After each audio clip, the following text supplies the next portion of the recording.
Jak rozwiązałem kwestię balansera? Mianowicie tak.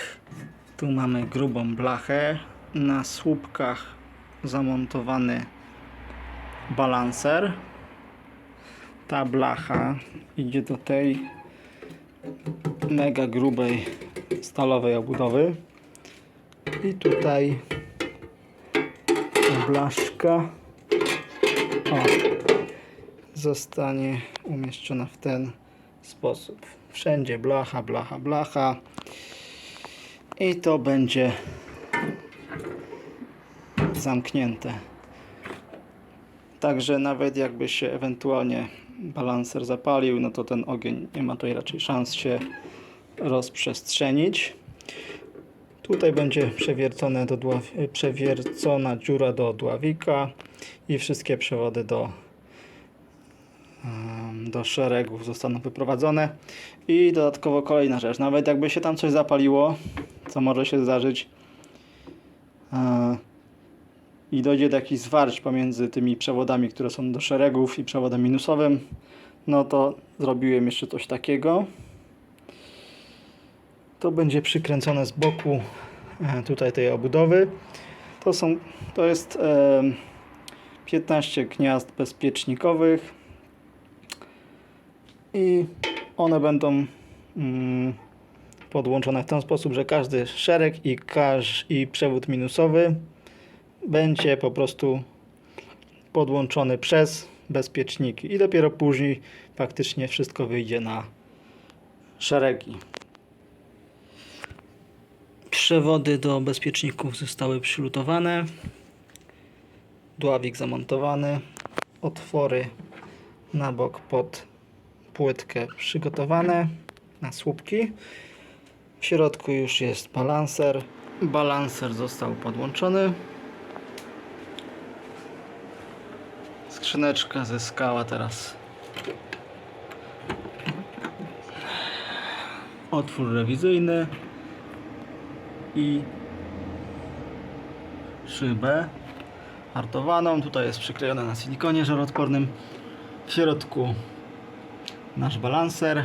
No i tutaj na słupkach zamontowane bezpieczniki. Na razie puste, czekam aż paczka mi przyjdzie. Powinna do 2-3 godzin się pojawić dzisiaj. No i wtedy odpalam balanser. No tylko, że myślę, że chyba najpierw odepnę te wtyki, uzupełnię bezpieczniki i podłączę jeden, drugi wtyk. Raczej chyba jest to bezpieczniejsze niż podłączanie, niż wkładanie po kolei bezpieczników. I właśnie jestem w programie Smart BMS służącym do monitoringu i zarządzania BMS-em Daily i zerkniemy sobie, zobaczymy jak wygląda to balansowanie pasywne. Weszliśmy na samo urządzenie. Około 80% estymowanej pojemności na ten moment. Ładowanie 25 do 30 A mam ustawione na falowniku. W samym BMS-ie akceptuję do 35 A. Wyższe dlatego, żeby po prostu mi nie wywalało i nie wyłączało tego MOSFET-a jako po przekroczeniu tego maksymalnego dopuszczalnego prądu ładowania. I już przechodzimy do sedna sprawy. Mamy tutaj listę stringów i jest wyszczególnione są dwa szeregi. Niebieski o najniższym napięciu i na czerwono zaznaczony szereg o najwyższym napięciu. No i w tym momencie, jak widzimy różnicę napięć, tutaj to widać, w sekcji diff volt, widzimy, że różnica napięć to jest 0,03 V pomiędzy szeregiem o najniższym napięciu i szeregiem o najwyższym napięciu. No i to balansowanie, że tak powiem, przebiega dosyć powoli. To przepalanie mocy nie jest, nie odbywa się raczej przy dużym amperażu. Generalnie ten BMS się w ogóle nie grzeje. Nie wiem, po co ten wiatraczek tak naprawdę. No chyba tylko po to, jeśli byłby obciążony przez, powiedzmy, nie wiem, te 100 A, 120 A tej mocy tam znamionowej maksymalnej. przez długi okres, no to wtedy może by się zagrzał. No ale przy normalnym użytkowaniu ten wiatraczek w ogóle się nie kręci, a sam balanser nie grzeje się. No nie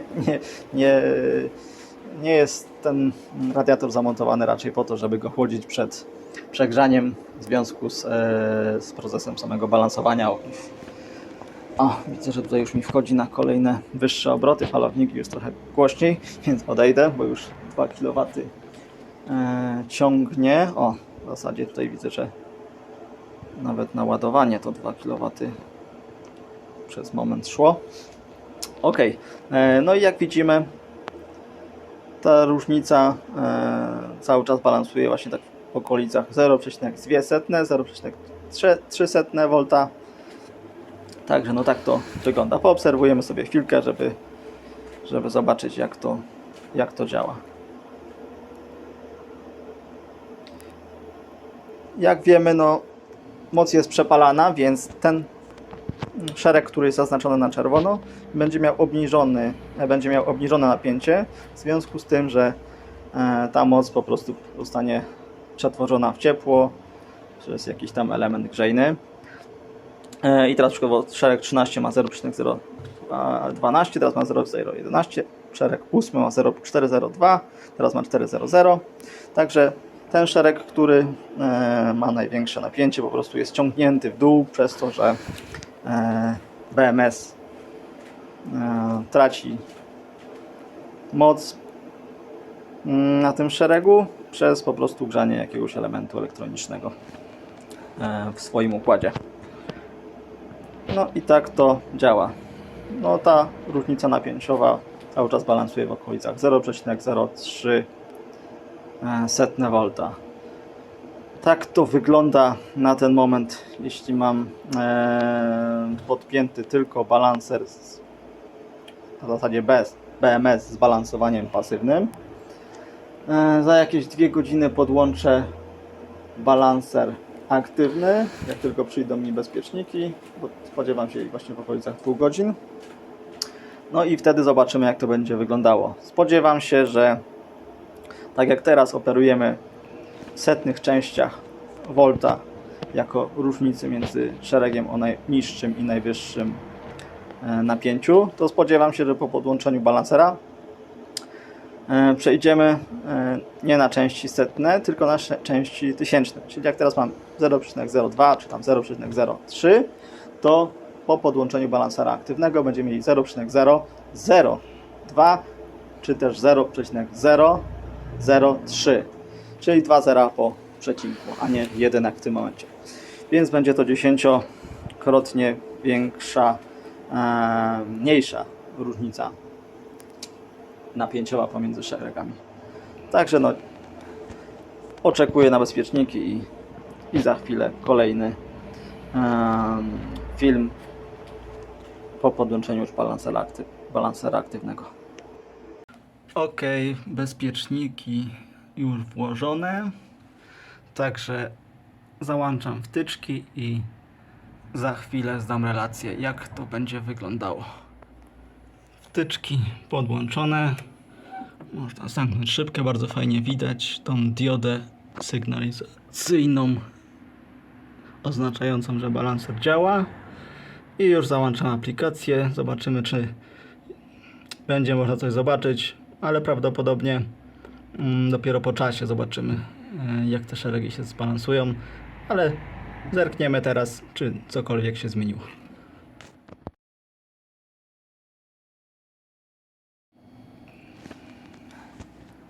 I już jesteśmy w aplikacji Smart BMS. Zaraz zobaczymy, czy coś się zmieniło. Jest końcówka ładowania. Już nie ma takiego dużego prądu. I sprawdzamy szeregi. O, zobaczcie. Normalnie wcześniej miałem cały czas różnicę 0,02, 0,03, a nawet 0,04 V. W tym momencie, jak widzicie, różnica to jest tylko 0,01, więc już od razu widać, że balancer działa. Takich małych różnic jeszcze nie miałem. No zobaczymy. Zobaczymy, jak to będzie wyglądało. Z drugiej strony teraz już mamy końcówkę ładowania, a wcześniej podczas mocnego ładowania 30 A sprawdzaliśmy te różnice napięć i też mogło być troszeczkę inaczej. Także nagram jeszcze film jutro w takiej samej sytuacji. Jak nie wiem, akumulator będzie miał, magazyn będzie miał około 80% i będzie ładowany intensywnie 30 amperami. Zobaczymy, jak to wszystko będzie wyglądało. No na razie wygląda to dobrze. Ogniewa są ustawione do ładowania na maksymalnie 4,05 V. Także zobaczymy. Na ten moment to tyle. No nic, na ten moment w takim razie domykam skrzynkę i jutro będziemy sprawdzać to jeszcze raz w Smart BMS-ie, jak to wygląda podczas intensywnego ładowania prądem 30 A. Czy ten balancing doszedł do tysięcznych części volta, czy nadal będzie to różnica rzędu 2-3 setne volta. Także zobaczymy jutro.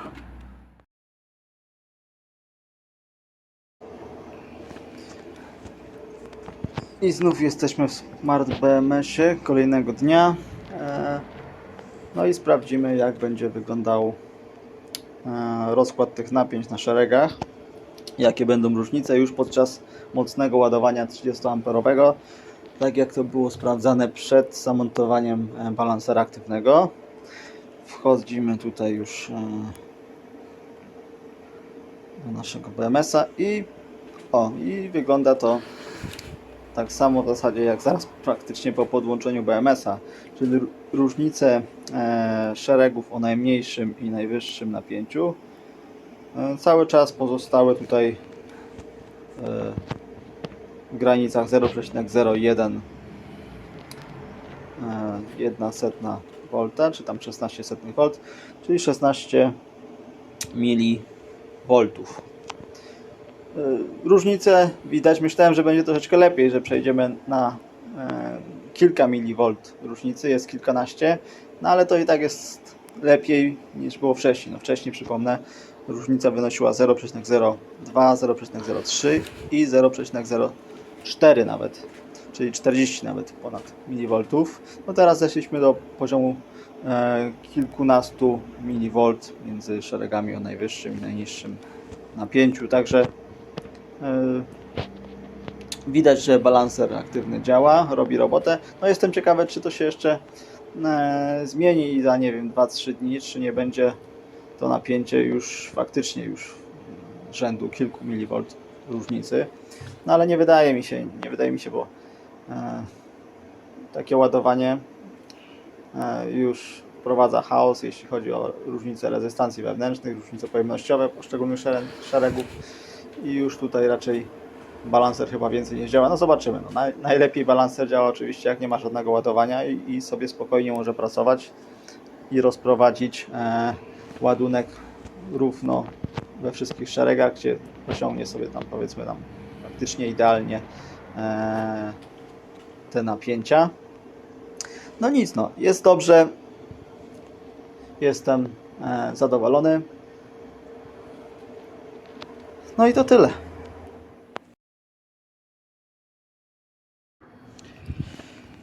I tutaj jeszcze taka dodatkowa dogrywka materiału. Dzisiaj przy końcówce ładowania mamy już tylko 0,09 V, czyli 9 mV różnicy pomiędzy szeregami. Także doszliśmy jednak do tego, czego się spodziewałem z drugiego miejsca po przecinku.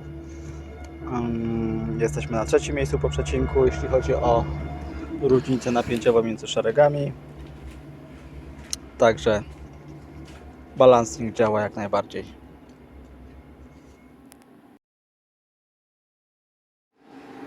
Chciałem jeszcze generalnie podsumować tą całą akcję z montażem balansera aktywnego. No bo nie chodziło mi tutaj głównie o to, żeby tylko i wyłącznie polepszyć balansowanie napięciowe pomiędzy poszczególnymi szeregami, ale zamontowanie balansera aktywnego zwiększa również bezpieczeństwo. Dlaczego? Ano dlatego, że falownik pilnuje nam maksymalnego napięcia na magazynie energii, które tu mam ustawione na 56,7 V i to jest pierwsza rzecz. Druga, pilnuje maksymalnego prądu ładowania na ustawionego aktualnie na 30 A. No, ono jest często bardzo przekraczane, ale dlatego mam na BMS-ie ustawione większy próg ładowania 30 bodajże 7 A, po to, żeby po prostu nie wyłączał mi tego MOSFETA, nie blokował ładowania tylko i wyłącznie ze względu na to, że falownik chwilowo przekroczy ten prąd 30 A. Także no, tutaj nic nie jest tak, że będzie działać idealnie. Trzeba sobie ustawiać jakiś próg, powiedzmy sobie, tego błędu jakby. I teraz tak, tutaj mamy ustawione maksymalne napięcie, jakie chcemy mieć na baterii. To jest ustawione w procesach ładowania bulk i float. I ten prąd ładowania 30 A. I teraz tak, jeśli BMS działa, no to nie blokuje lub nie blokuje nam możliwości ładowania i rozładowania, w zależności od tego, jak wygląda w danym momencie sytuacja napięciowa, prądowo w zasadzie napięciowa. I jeśli wszystko jest ok, no to BMS jest pierwszym tutaj urządzeniem, które pilnuje nam bezpieczeństwa. Ale powiedzmy sobie na to, że BMS uszkodził się, tor ładowania, rozładowania MOSFETA jest otwarty i tak jakbyśmy praktycznie mieli przewód. Czyli BMS stałby się przezroczysty. Uznajemy, że jest taka wada. Taka wada nastąpiła wskutek jakiejś awarii. I co teraz? Tak jak wspomniałem, falownik pilnuje nam maksymalnego napięcia 56,7 V. Ono nie zostanie przekroczone. Ale nadal możemy mieć problem, nie mając BMS-a i nie mając balansera aktywnego, nadal możemy mieć problem, że niektóre szeregi mogą być przeładowane.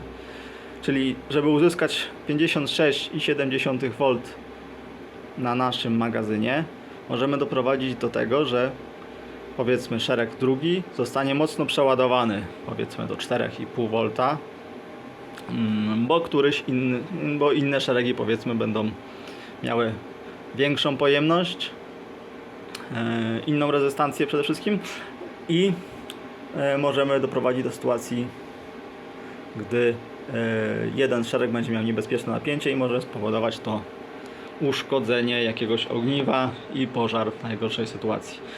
Także jeśli BMS uległby awarii i doszłoby do takiej sytuacji, tak jak powiedziałem, że stałby się jakby przewodem ze względu na jakieś tam przepięcia i zwarcia, no to falownik pilnuje maksymalnego napięcia na magazynie energii, a nasz balanser aktywny nadal będzie pilnował, żeby wszystkie szeregi miały równe napięcia. No i tu przede wszystkim mamy 5,5 A prądu wyrównawczego w przypadku różnicy napięć pomiędzy szeregami. No i taki powiedzmy tandem w postaci falownika i balansera aktywnego już pozwoliłby nam nie doprowadzić do tego, żeby doszło do jakiejś poważnej awarii i żeby się coś zapaliło, żeby jakieś CD zaczęły strzelać, przepalać się bezpieczniki. No, nie pozwolimy na to, balanser nie pozwoli na to, żeby nastąpiło jakieś przeładowanie w danym szeregu. Także nie tylko balanser po to, żeby przedłużyć czas życia ogniw, no bo to jest taki podstawowy cel, gdy wszystko działa ok, że mamy baterie i ogniwa użytkowane równomiernie. Napięcia się rozkładają jak najbardziej równo we wszystkich szeregach dzięki temu urządzeniu. Ale o czym się tak nie mówi, no balancer zapewnia też nam bezpieczeństwo. Także to tyle z mojej strony w tym temacie. Wcześniej obiecywałem, że będę jeszcze wyceniał tą instalację i w następnym filmie wycena wszystkiego będzie wyszczególniona, przedstawiona. Dzięki.